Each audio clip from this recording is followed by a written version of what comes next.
چاہے جنگ کا میدان ہو، ہر جگہ مولا کامیاب ہو، ہر جگہ مولا کامیاب ہو۔ یہی رسول اللہ 40 سال تک غار حرا میں اپنی عبادت کر رہے تھے، تو وہی آتی ہے اللہ کی طرف سے، جبریل آتے ہیں غار حرا میں، کہتے ہیں اللہ کے رسول آپ اپنی نبوت کا اعلان کریں، آپ اپنی نبوت کا اعلان کریں۔ تو رسول نے اپنی نبوت کا اعلان کرنے کے لیے ایک دعوت کا اہتمام کیا، اسے دعوت ذوالشیرہ کہتے ہیں۔ آپ لوگ ذہن میں بہت اچھے جانتے ہوں گے، میں اپنے چھوٹے بھائیوں تک یہ بات پہنچانا چاہ رہا ہوں کہ اس کو دعوت ذوالشیرہ کہتے ہیں۔ دعوت ذوالشیرہ میں کیا ہوا تھا؟ ابو طالب کے گھر میں دعوت کا اہتمام ہوا۔ مولا کائنات سے رسول اللہ نے کہا اے علی جا تم مکے کے سارے کافروں کو دعوت دے دو۔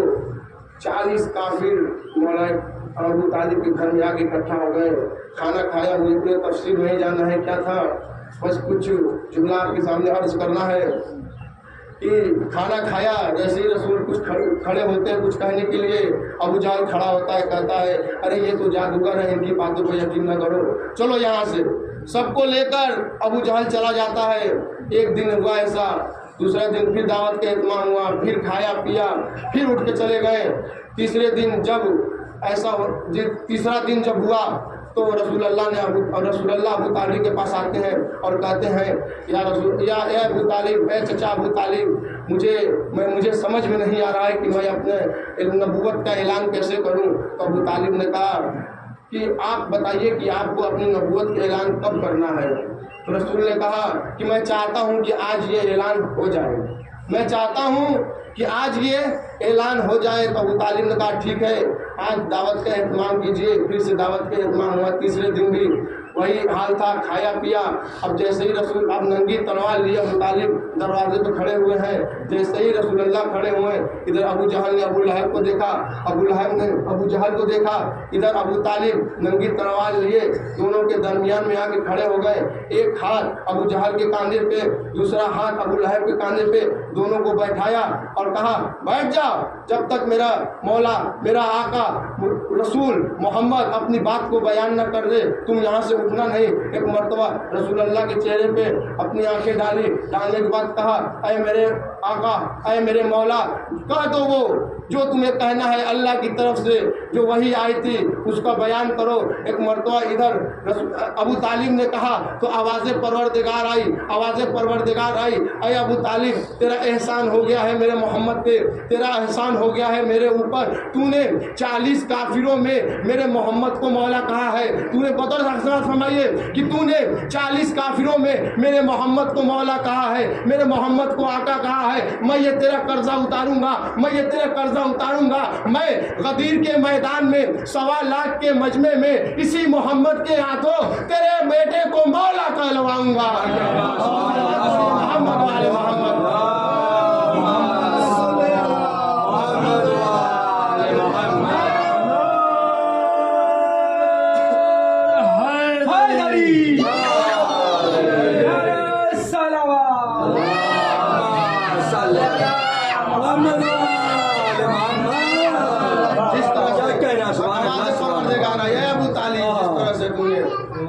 کافروں میں میرے نبی کو مولا کہا، اسی طرح 1.25 لاکھ حاجیوں کے بیچ میں میں تیرے بیٹے علی کو اسی محمد کے ہاتھ میں مولا کہلواؤں گا۔ ایک بار اور صلوات پڑھی محمد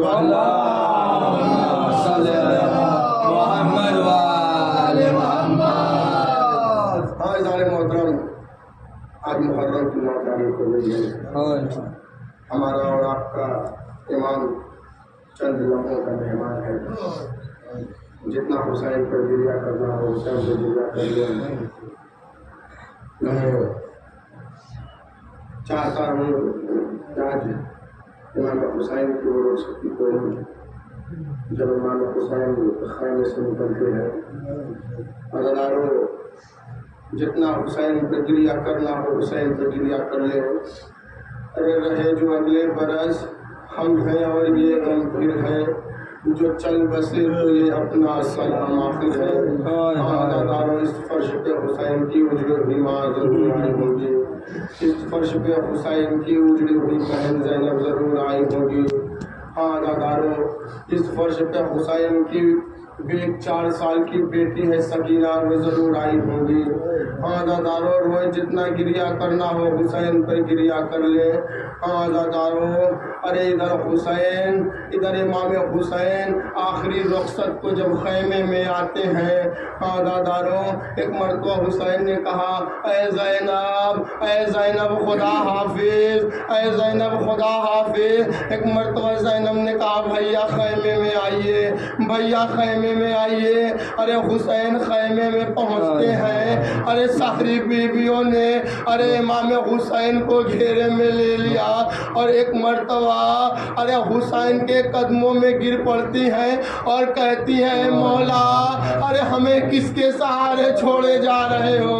ایک مرتبہ حسین نے کہا ارے تمہیں اللہ کے حوالے چھوڑے جا رہا ہوں۔ ہاں آزادارو، ارے جب حسین خیمے سے نکلتے ہیں، ارے جب حسین خیمے سے نکلتے ہیں زلجنا کے پاس آتے ہیں، کبھی دائیں جانب دیکھتے ہیں کبھی بائیں جانب دیکھتے ہیں۔ ایک مرتبہ زینب نے کہا اے بھیا کیا دیکھ رہے ہو؟ ارے حسین نے کہا ارے جب میں پہلے ارے سوار ہوتا تھا، ارے کہیں علی اکبر ہوتے تھے، کہیں عباس ہوتے تھے، کہیں اولو محمد ہوا کرتے تھے، لیکن آج کوئی نہیں ہے۔ ایک مرتبہ زینب نے کہا اے بھیا آج میں آپ کو سوار کروں گا، سوار کروں گی۔ ہاں آزادارو، روئے جتنا حسین پر گریا کرنا ہو۔ آزادارو، حسین کا ایک بیٹا ہے علی اکبر، ارے حسین اسے بہت پیار کرتے ہیں، ارے بہت چاہتے ہیں۔ ارے ان کی محبت دیکھیے، ارے باشور کے بعد ارے سب سارے شہداء کے سروں کو نیزے پہ چڑھایا گیا۔ ارے آپ نے سورج مکھی کے پھولوں کو دیکھا ہوگا، ارے جیسے جیسے ارے سورج گھومتا ہے سورج مکھی کا پھول ویسے ویسے گھوم جاتا ہے۔ ارے ادھر ارے جیسے جیسے علی اکبر کا سر گھومتا ہے، ارے حسین کا سر علی اکبر کے چہرے کے سامنے آ جاتا ہے۔ جب ظالم نے یہ دیکھا، ارے ظالم کو یہ دیکھا نہیں گیا، ارے اس نے علی اکبر کے سر کو ارے ایک صندوق میں بند کر دیا۔ ارے ایک مرتبہ کچھ دیر کے بعد ارے ظالم نے دیکھا ارے حسین کا سر نیزے پر نہیں ہے۔ تازیانہ لیا، سید سجاد کے پاس آتا ہے، تازیانہ لگا کے کہتا ہے اے سجاد ارے تیرے بابا کا سر کہاں ہے؟ ایک مرتبہ سجاد نے کہا ارے پہلے تو یہ بتا ارے بھیا علی اکبر کا سر کہاں ہے؟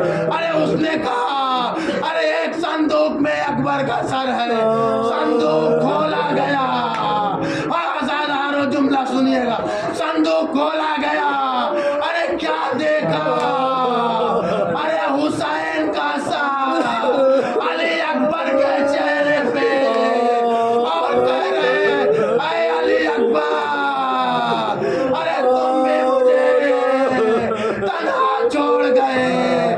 آزادارو، ارے ادھر حسین گھوڑے پر سوار ہوئے، ارے گھوڑے کو ایڑ لگائی، گھوڑا آگے نہیں بڑھتا ہے، ارے پھر ایڑ لگاتے ہیں گھوڑا آگے نہیں بڑھتا ہے۔ ایک مرتبہ حسین نے گھوڑے سے کہا اے عزب باوفا ارے تم بھی مجھے ارے اس مصیبت میں چھوڑے جا رہے ہو۔